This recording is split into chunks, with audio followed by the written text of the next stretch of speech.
Okay, Trista, just real quick, I'm just gonna do a few things, minor things with you. But, so, let me just do condensation hydrolysis real quick.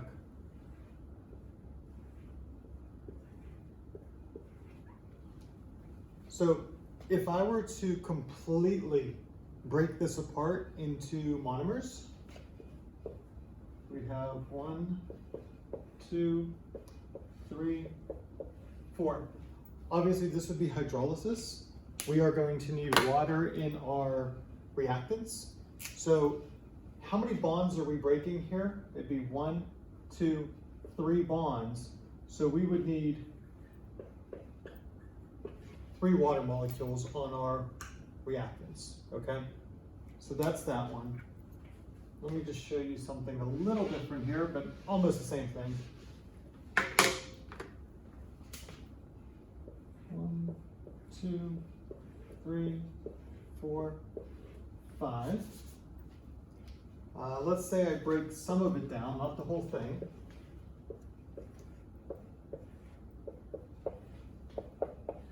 Okay, so I got 5 monomers connected, fairly large polymer there. On our product side, I still have 3 monomers connected together, and then 2 got broken off. So what you would do here is count how many bonds you break to break those 2 off. So it'd be 1, 2, and if you break that bond, that leaves these ones together. So we broke 2 bonds.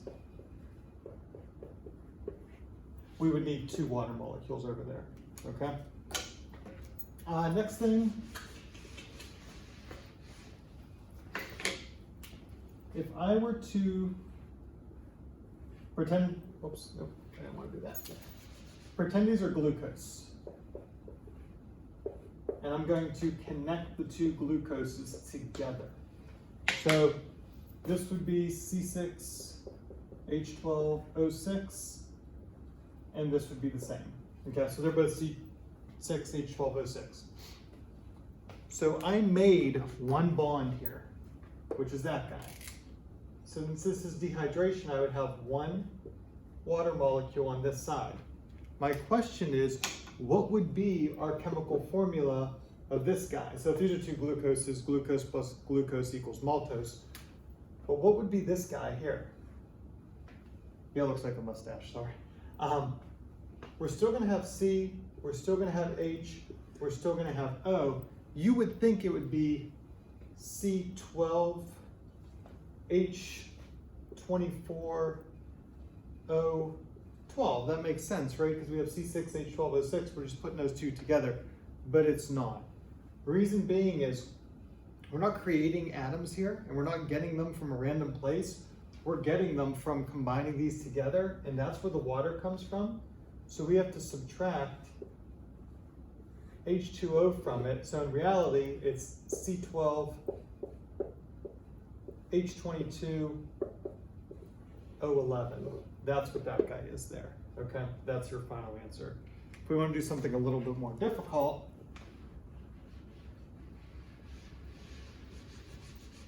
let's say we had 4 of them. Still glucose. So let's say we put 4 of them together. Well, how many bonds did I create? 1, 2, 3. So we would get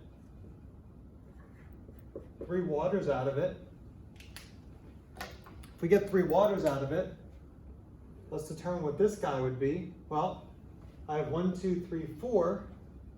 We're still going to have C, we're still going to have H, we're still going to have O. 6 times 4 is 24. 12 times 4 is 48. 6 times 4, same thing, 24. But we have to subtract our 3 waters from it. So it would be 3 waters, so that would be technically H6. 3 times 2 is 6.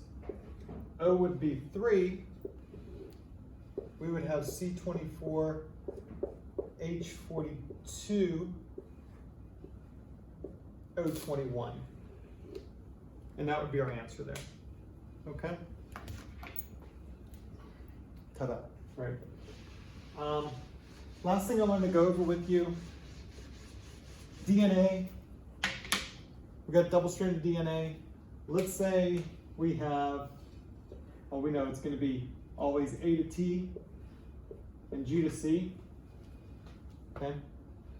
Let's say hypothetically that our G is 5%. Okay.